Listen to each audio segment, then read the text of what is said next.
Mama suka kolona komona loboko na yo kumama yawe nanga bobele yo mosusu te bobele yo mosusu te bobele yo mosusu te bobele yo mosusu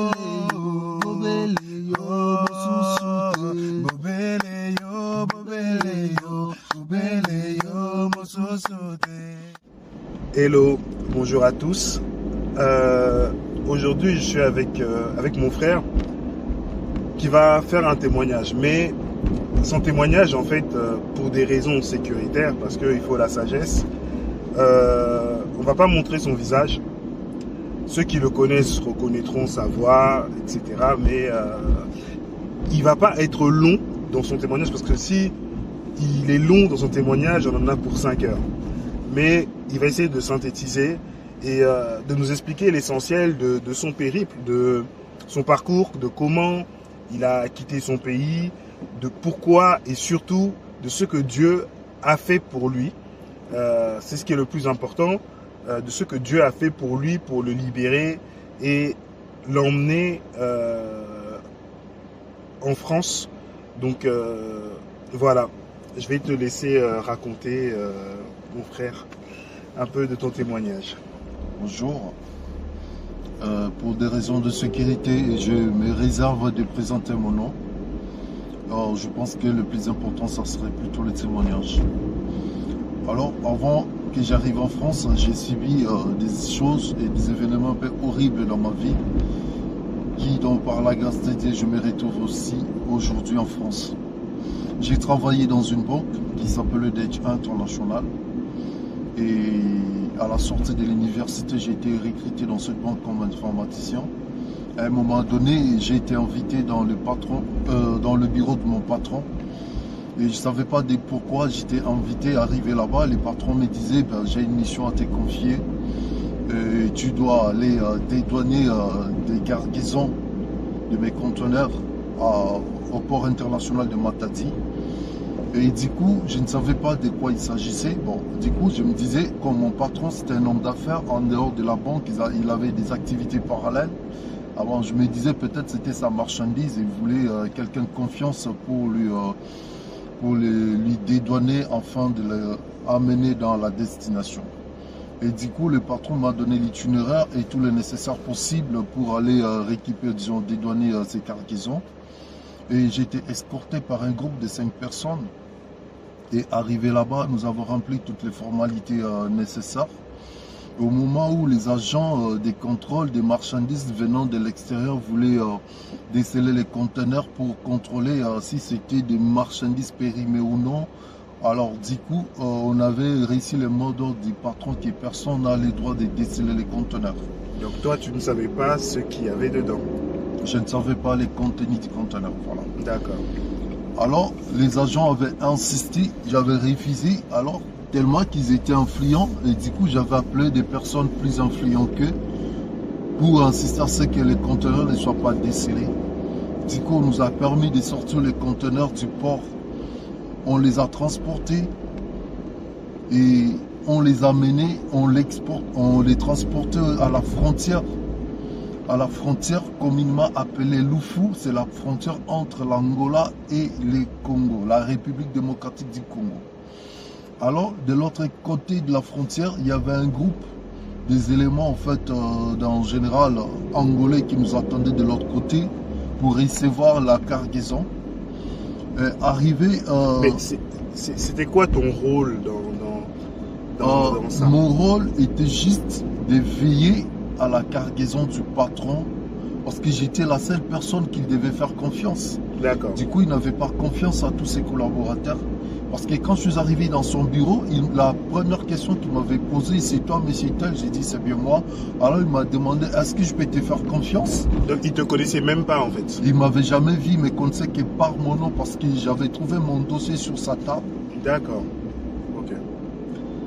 Et voilà, pendant la route, arrivé au moins à 50 km de la frontière d'Angola, où nous sommes tombés dans une embuscade Et c'était au milieu de la nuit. Je ne sais même pas il était quelle heure parce que je n'avais même pas le temps de regarder la montre.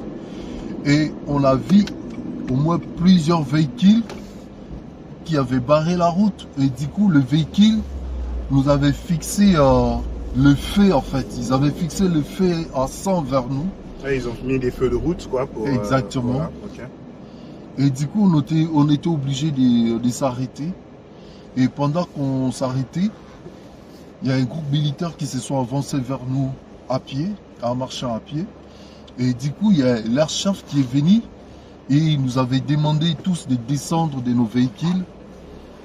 Alors, lorsque je regardais la tenue qu'il portait, c'était la tenue de la garde présidentielle de l'époque qu'on appelait GSSP au Congo, autrement dit Banamura, voilà. D'accord. Et on était obligé de descendre parce que j'ai vu le monsieur, il était gradé, il était major. Et lorsqu'on était descendu, le monsieur nous a posé la question si on allait où.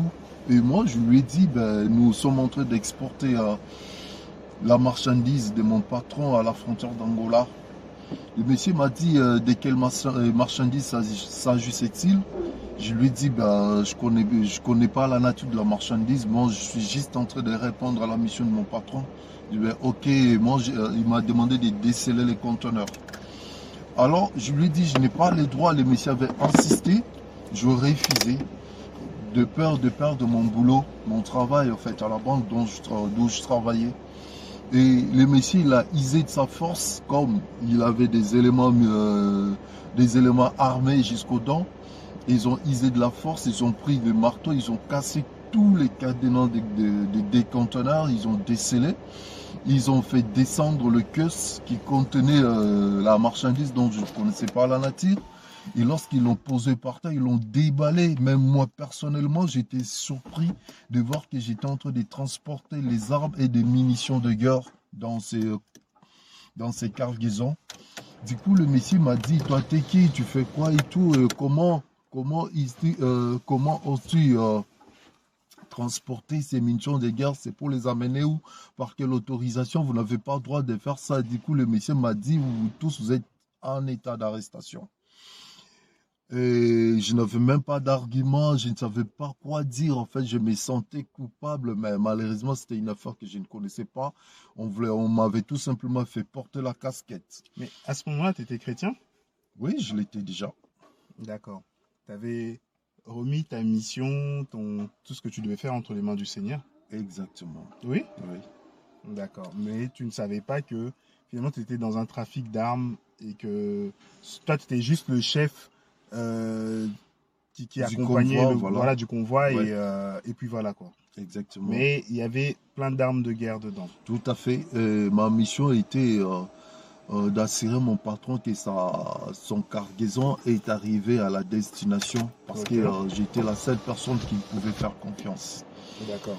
Alors, nous étions tous arrêtés en cascade et moi, on m'a pris, en fait, on m'a menotté comme un voleur et les militaires m'ont mis dans un pick-up et ils ont posé leurs pieds sur moi et moi j'étais sur les sols en fait. D'accord. Et ils m'ont amené dans un endroit d'où jusqu'à présent je n'arrive pas en fait à situer, voilà, je ne sais pas si j'étais où. Je me suis retrouvé dans un lieu un peu éloigné de la ville, de la capitale. Et du coup, on m'a jeté dans une pièce qui était tout noire, qui était sombre. Je me suis retrouvé seul. Et je suis resté là-bas jusqu'au lendemain. Le lendemain, je vis 4 personnes qui m'ont appelé. Ils étaient habillés en civil. Ils m'ont appelé. Je suis allé dans un poste, dans un bureau. Et on m'a mis autour d'une table. Et ils ont commencé à m'interroger, à me poser plein de questions que je ne savais pas. Je ne savais même pas comment répondre parce que je me suis senti que j'étais mêlé dans une histoire que je ne connaissais pas, je ne maîtrisais pas. Et ma réponse dans toutes leurs questions était je ne connais rien du tout. Alors, ils me comprenaient. Ils n'acceptaient pas, ils ne voulaient pas savoir que je ne connais pas. Alors, du coup, ils ont commencé à me tabasser, à me donner des coups de poing et des coups des coups de matraque et des coups de coin, et ils voulaient me faire parler des forces, des choses que je ne connaissais pas, des choses que je ne maîtrisais pas. Et ils ont commencé à me torturer, et je passais 3, 4 jours sans manger. Et les jours qu'ils ont m'apporté à manger, c'était même pas un repas normal, un repas consistant. Mais j'avais quand même mangé parce que j'avais faim. Et j'avais tellement maigri et j'ai commencé à avoir de la fièvre parce qu'il y avait trop de moustiques dans le lieu de séquestration. Et sur ces, un jour, on nous a appelés parce qu'on devait aller défricher un champ. C'était un champ de maïs. Alors, nous sommes sortis. Je regardais la zone dans laquelle on était. Il n'y avait aucune maison. On n'avait pas de voisins. Il y avait que cet endroit, c'est en fait isolé quoi. Exactement, c'était un endroit isolé. Du coup, on était en train de défricher les champs, disons, les champs de maïs. Alors, à un moment donné, j'ai vu un monsieur qui passait à côté, il était en civil. J'ai bien fixé sur son visage. Son visage m'a rappelé quelque chose, mais je me suis dit, mais ce monsieur, je le connais. Alors, j'ai essayé un peu de l'appeler, comme il était un peu à distance, j'ai essayé un peu de l'appeler par son nom. Je l'appelais Constant. Constant, il s'appelait Constant. Donc, les noms que moi, je connaissais, Constant. Et le monsieur n'a pas regardé, mais il avait entendu. J'ai insisté. Il change les noms pour pas qu'on reconnaisse. Exactement. Il change les noms pour qu'on le reconnaisse pas, voilà. Le monsieur n'a pas regardé. Et j'ai insisté, j'ai appelé Constant. Et jusqu'à la 3e fois, le monsieur, il a regardé. Quand il a regardé, j'ai juste soulevé ma main pour le saluer. Pour les saluer. Le monsieur, il m'a vu, il a dit, tiens, qu'est-ce que tu fais là, toi? Et du coup, il est venu vite là où j'étais. Il m'a regardé, mais comment tu es arrivé ici? Qu'est-ce que tu fais là? Le monsieur, il était surpris de me voir là. Mais avant de continuer, oui. Comment tu as vécu ces temps de torture lorsque tu mangeais pas ou il te faisait violence, etc. Comment toi tu l'as vécu? C'était vraiment horrible. D'accord. Et il y a des choses que je ne peux même pas dire parce que j'étais soumis à des tortures tous les jours. Mais quel type de torture quand tu dis ça? Les tortures, des fois, on me donnait des coups de poing, on me tabassait comme un voleur. Et des fois, on me donnait des coups, tu sais, les sous des larmes, je ne sais pas comment ça s'appelle. Oui, la manche, les coups de manche. Exactement, les coups de manche de l'arme, on me donnait sur la tête, des fois dans les dos, dans le ventre. Et des fois, on me demandait en fait, de me mettre dans une position, je mets le main au sol, et puis je soulève mes jambes et penché sur le mur. Et après, on prenait le matraque et les fouets des militaires, dont chez nous en Lingala, on appelle ça ngondo.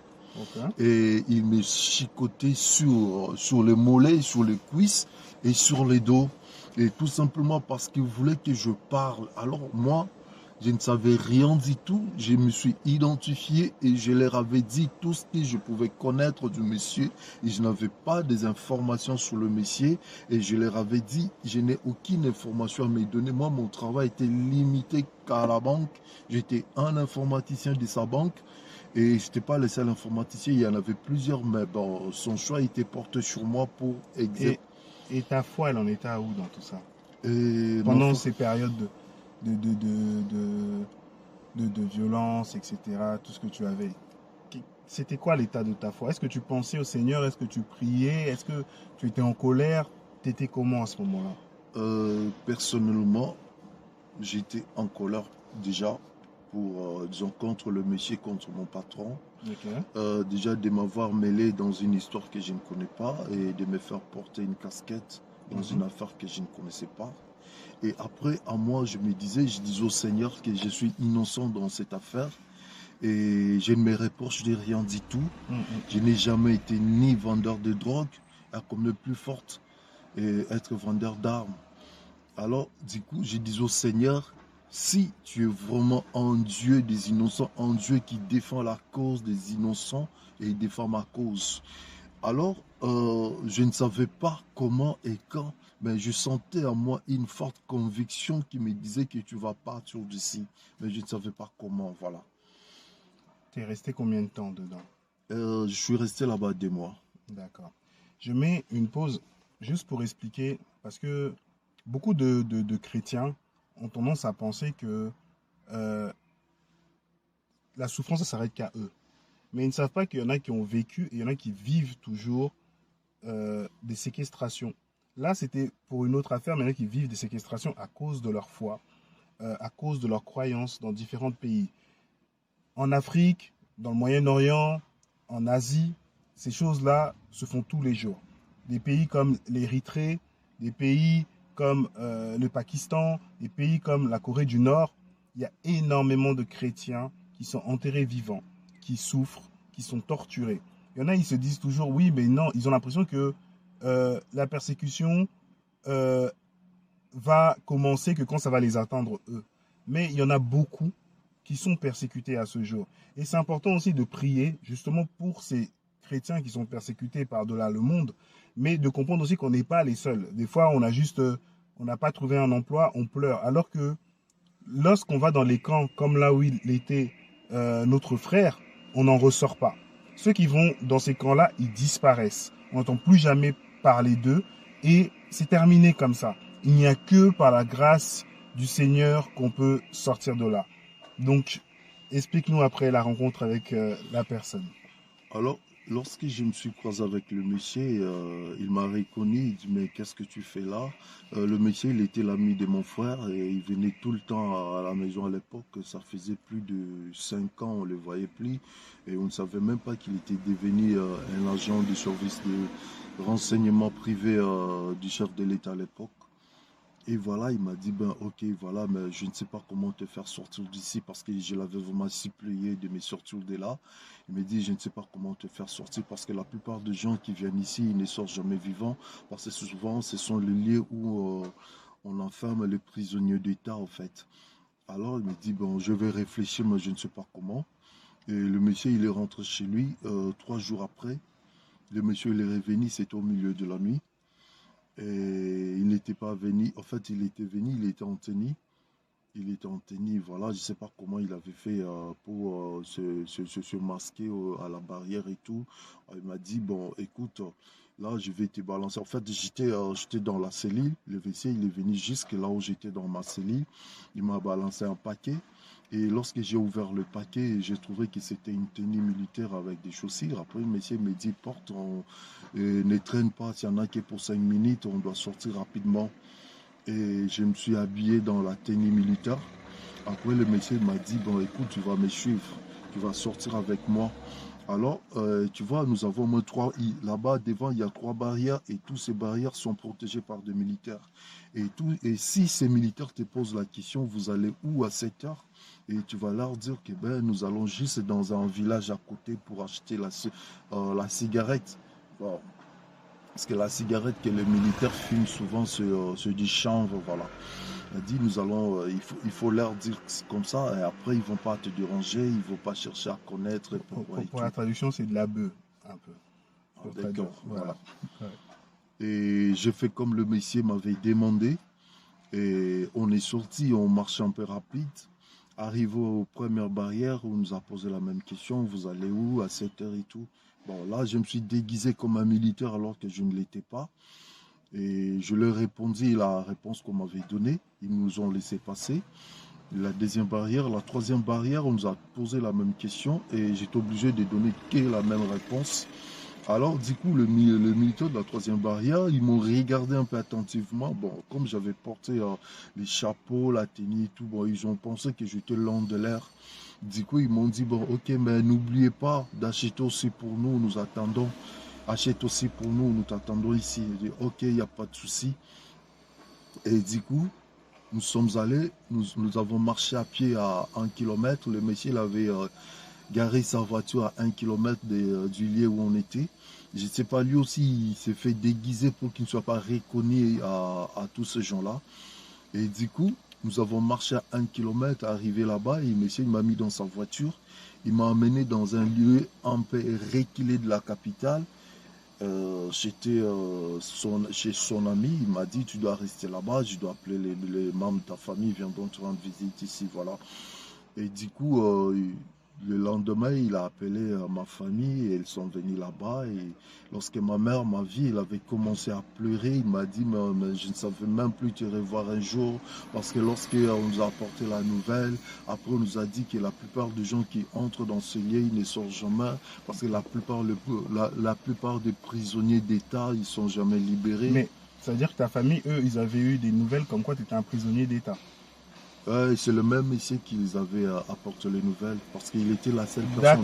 D'accord. Donc il est venu en disant qu'il vous a t'a retrouvé là-bas et qu'à partir de là, que ça allait être très compliqué. Oui. Mais comme l'ange avait la même mission avec Pierre pour le faire sortir de la prison, Oui. là où le roi voulait sa mort, toi, il s'est passé la même chose que c'était le monsieur. Je peux dire comme ça. Et personne ne t'a reconnu aussi. Tout à fait, personne ne m'avait reconnu, comme j'étais un peu déguisé en militaire. Et une fois que tu arrives dans ta famille, tout ça, maintenant le Seigneur, il permet que tu puisses quitter aussi là où tu étais et que tu fasses un parcours comme ça et jusqu'à ce que tu arrives en France. Tout à fait. Le Messie, après, il m'a dit, comme je me suis évadé entre le main, en fait, le monde des gorilles, parce que ces agents-là, on les appelait les gorilles du chef de l'État de l'époque. Alors, comme je me suis évadé entre le monde des gorilles du chef de l'État, et du coup, ils ne me laisseront pas vivre facile, ils me laisseront pas vivre au Congo, ils feront partout les moyens pour m'attraper, parce qu'ils vont me traquer partout pour m'attraper, et lorsqu'ils vont m'attraper, ils vont me tuer. Et c'était comme ça. Alors du coup, le métier me dit, il a dit même à toute ma famille, rester au Congo, ça sera de l'imprudence, parce qu'une fois qu'il sera attrapé, donc je n'aurai plus la chance de vivre. Et on était obligé en fait de me faire quitter le pays, et du coup je me sentais en fait obligé de quitter le pays. C'est comme ça qu'on avait organisé ma départ. Et je traversais le fleuve Congo par une pirogue de pêcheurs. C'était au milieu de la nuit, à côté de la zone qu'on appelle Maluku, de la commune qu'on appelait Maluku pêcheur. C'est là-bas que j'avais pris la pirogue. Et je traversais pendant la nuit et je me suis retrouvé de l'autre côté du fleuve. Et avec un peu de sous que j'avais, je me suis bâti pour pouvoir quand même m'éloigner même du Brazzaville. Je suis allé au nord du Congo-Brazza, au nord qu'on appelait, disons dans la province de Wesso, autrement appelé La Sanga, voilà. Arrivé là-bas, j'ai traversé la frontière pour entrer au Cameroun. Et puis arrivé au Cameroun, j'ai continué, j'ai foncé, je suis allé au Nigeria, j'ai passé par le Bénin. C'est vraiment un long parcours, d'où je me suis retrouvé au Sénégal. Mais dans tout ce parcours maintenant, où est-ce que tu situes Dieu et qu'est-ce que tu peux nous dire par rapport au Seigneur concrètement? C'est quoi son plan par rapport à toi et à ta vie? Qu'est-ce que tu peux nous dire par rapport à tout ça? Et par rapport à moi, premièrement, je peux me référer par un verset qui dit que toute chose concourt au bien de ceux qui aiment Dieu. Et moi, je me suis dit, pour moi, c'était une école en fait. Et Dieu avait voulu que je puisse vivre des choses. On entend souvent dire que là-bas on enterre les gens vivants, il y a des fosses communes et tout, on tue les gens. Et ce sont des choses qu'on entendait par la presse, devant à la télé. Mais moi je les avais jamais vécues. Et du coup moi je les ai vécues parce que là où j'étais, je voyais les gens qui mouraient à ma présence. Et je voyais les gens qu'on tuait en fait à main libre comme ça. Et je me disais quand est-ce que sera mon tour, peut-être demain, je ne savais pas. Donc tu voyais des gens mourir aussi là où vous étiez emprisonné. Oui, je voyais les gens mourir, il y a d'autres qui étaient malades et puis on ne voulait pas les faire soigner. D'accord, donc ils mouraient, oui. Par rapport à tout ce qu'il y avait comme type de maladie. Exactement, parce que les conditions n'étaient pas bonnes. Ok. Maintenant, donc où est-ce que tu peux nous encourager par rapport à tout ce que toi tu as vécu? Parce qu'il y en a, ils vont vivre des choses, mais qu'est-ce que tu peux nous dire pour encourager un frère, une sœur, par rapport aux épreuves justement qu'on peut vivre dans ce sens-là, quoi? Par rapport aux épreuves, moi je dirais d'avoir confiance en Dieu. D'avoir confiance en Dieu, c'est très important. Parce que la Bible dit que l'Éternel, il n'abandonne pas ceux qui lui appartiennent. Et lorsqu'on a confiance en Dieu, peu importe dans telle ou telle situation tu peux te retrouver, il faut toujours compter sur lui. Parce que moi, je ne comptais même pas sur les efforts de ma famille, je ne comptais même pas sur les efforts de qui que ce soit. Et parce que déjà là où j'étais, je n'avais même pas le droit de faire venir un avocat. Parce que en fait, je n'avais pas droit à la visite. Et j'étais un prisonnier personnel du chef de l'État. Donc, je n'avais même pas droit d'être présenté devant la justice pour... Personne pour défendre ta cause. Exactement, il n'y avait personne pour défendre ma cause, vous voyez. Ouais. Donc, il y a un seul avocat, un seul juste juge qui est dans le ciel, le Dieu Tout-Puissant, qui est capable et digne de défendre notre cause. Et étant donné que j'étais innocent et ma cause était juste parce que j'étais innocent, et le Seigneur, il m'a envoyé un ange dont je ne m'attendais pas à le voir. Je ne savais même pas que le monsieur, il avait intégré le service secret de renseignement du chef de l'État. Alors que le Messie devrait me livrer lui aussi, mais voilà comment le Seigneur avait touché le cœur pour me protéger, me faciliter de m'évader. Tout simplement parce qu'il était l'ami à mon frère à l'époque. Vous voyez un peu. Donc moi, je vous conseillerais en fait de faire confiance en Dieu. Et le plus important, c'est de lui faire confiance parce qu'il ne déçoit jamais ceux qui espèrent en lui. Et aujourd'hui, je me retrouve en France et Dieu m'a fait grâce. Et je retrouvais une famille, quand bien même que je suis loin de ma famille biologique. Et je retrouvais une famille qui m'a accueilli et une famille en fait qui m'a donné de l'amour, de l'affection que j'avais manqué en dépit de toutes ces années dont j'ai quitté mon pays.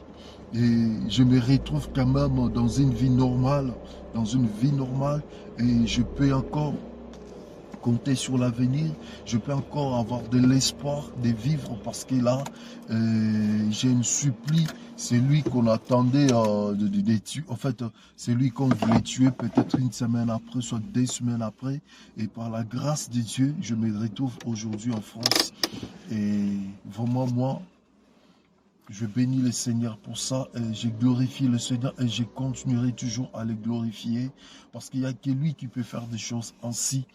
Et si c'était de moi-même, si c'était pour les hommes, peut-être j'allais être un homme mort aujourd'hui et je ne savais pas qu'est-ce que j'allais devenir. Peut-être on allait m'enterrer aussi dans des fosses communes comme on en a toujours l'habitude d'enterrer les gens au Congo.